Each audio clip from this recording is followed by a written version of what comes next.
Boyhood on the Mississippi. Twain's formative years. The mighty Mississippi River. It winds its way through the heart of America.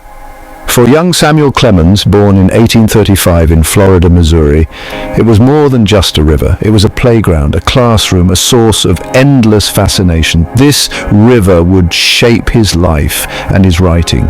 He later adopted the pen name Mark Twain, meaning 2 fathoms deep. Life wasn't always easy for young Sam. His family struggled financially. He witnessed the realities of a society grappling with slavery. The river offered an escape, a sense of adventure. He spent hours watching steamboats, dreaming of distant shores. The river was his teacher. It taught him about nature, life, and people.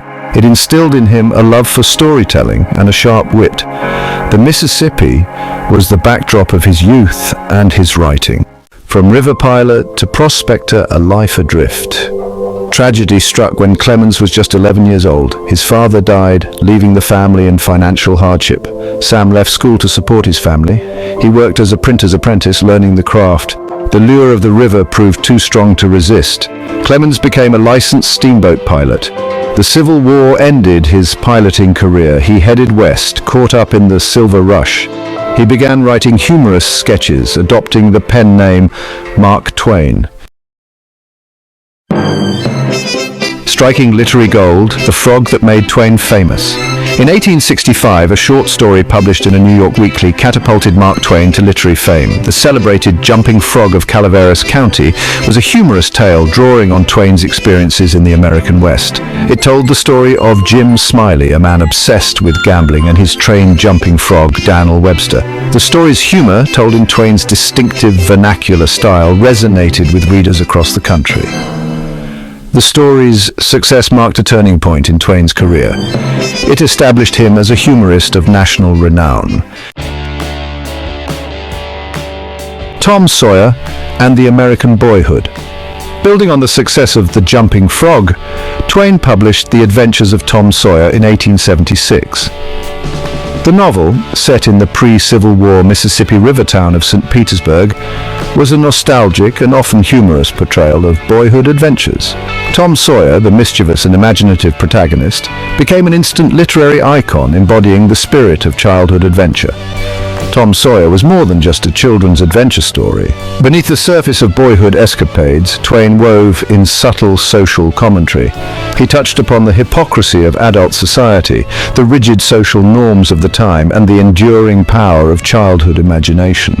The novel explored themes of friendship, loyalty, and the importance of following one's own moral compass. The novel was an immediate success, solidifying Twain's reputation as a major literary figure. It captured the hearts and imaginations of readers, young and old. Tom Sawyer became a quintessential American novel, celebrating the freedom and innocence of childhood while offering a nuanced critique of societal constraints. It remains a beloved classic, read and enjoyed by generations of readers worldwide. Section 5, Huckleberry Finn, A Journey Downriver and into Controversy. Adventures of Huckleberry Finn, published in 1885, is considered Mark Twain's masterpiece. It picks up where Tom Sawyer left off, following the adventures of Huckleberry Finn, Tom's best friend and a runaway orphan, as he escapes down the Mississippi River with Jim, a runaway slave. Their journey becomes a powerful exploration of freedom, friendship, and the complexities of race relations in America. Huckleberry Finn is a complex and challenging novel, one that sparked controversy upon its release and continues to generate debate today. Twain's unflinching portrayal of racism and his use of vernacular language, including racial slurs, have made it the subject of censorship and criticism. However, the novel's power lies in its ability to confront uncomfortable truths about American society. Through Huck's evolving relationship with Jim, Twain forces readers to confront their own prejudices. Huck, raised in a society that viewed slavery as natural, grapples with his conscience as he comes to see Jim not as property, but as a human being. The novel's message of empathy, compassion, and the importance of standing up for what is right, even in the face of societal pressure, remains as relevant today as it was over a century ago. Section 6, Trading Places, The Prince and the Pauper's Social Commentary. In 1881, Mark Twain published The Prince and the Pauper, a historical novel set in 16th century England. The story follows the adventures of two boys who are identical in appearance but worlds apart in social standing: Edward Tudor, the Prince of Wales, and Tom Canty, a pauper living in poverty. Through a chance encounter, they switch places, each experiencing the stark realities of the other's life. The Prince and the Pauper is a social commentary disguised as a children's adventure story. Twain uses the boys' experiences to highlight the vast disparities between the rich and the poor in Tudor England. Edward, accustomed to luxury and privilege, is shocked by the poverty and injustice he witnesses firsthand. Tom, thrust into a world of wealth and power, is overwhelmed by the responsibilities and expectations of his new position. Through their adventures, Twain exposes the absurdity of a system that values birthright over merit and compassion. He challenges readers to question societal norms and to consider the plight of the less fortunate. The novel, while written for a younger audience, carries a timeless message about the importance of empathy, social justice, and the recognition of shared humanity across social divides. Section 7, A Yankee in Camelot, Satire and Social Critique. Mark Twain's A Connecticut Yankee in King Arthur's Court, published in 1889, is a satirical novel that transports a 19th century American engineer Hank Morgan back in time to Arthurian England. Armed with his modern knowledge and inventions, Hank attempts to modernize Camelot, but his efforts are met with resistance from the superstitious and tradition-bound knights and ladies of the court. A Connecticut Yankee is a biting satire of both medieval romanticism and American exceptionalism. Twain uses humor and absurdity to critique the blind faith in tradition, the abuse of power, and the dangers of unchecked technological advancement. Hank, despite his good intentions, often comes across as arrogant and condescending, highlighting the pitfalls of imposing one's values on another culture. The novel is a thought-provoking exploration of the clash between progress and tradition, the allure and dangers of technology, and the challenges of social reform.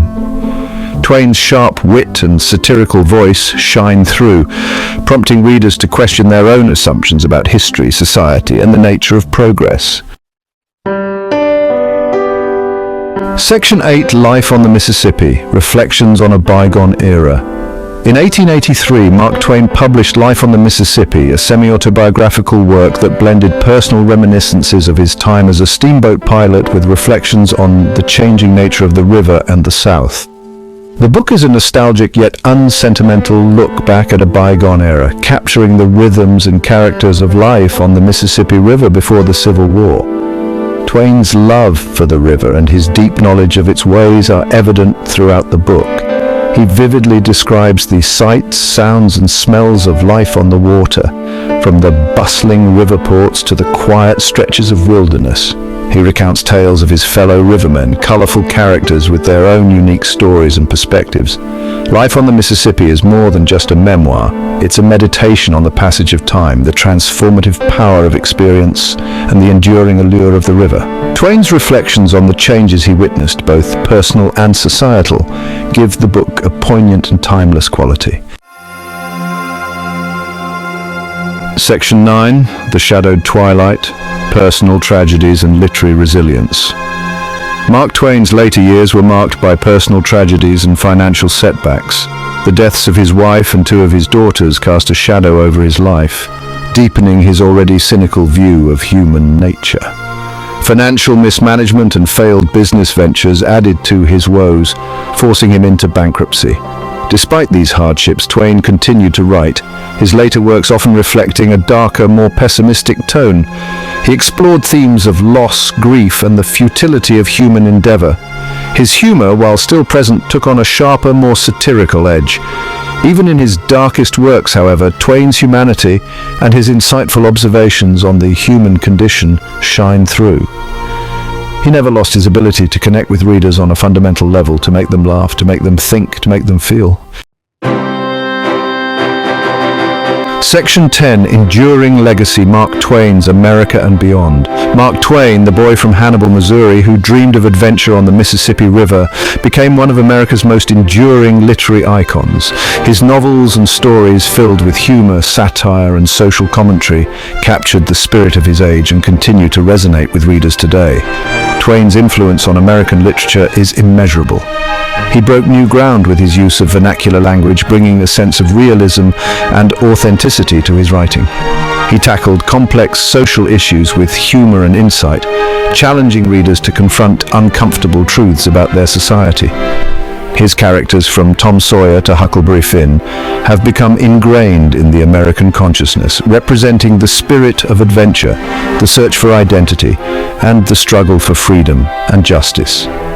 Mark Twain's legacy extends far beyond American borders. His works have been translated into countless languages, captivating readers worldwide with their universal themes of childhood, adventure, and the human condition. He remains a beloved figure, a master storyteller whose words continue to inspire, provoke, and entertain generations of readers.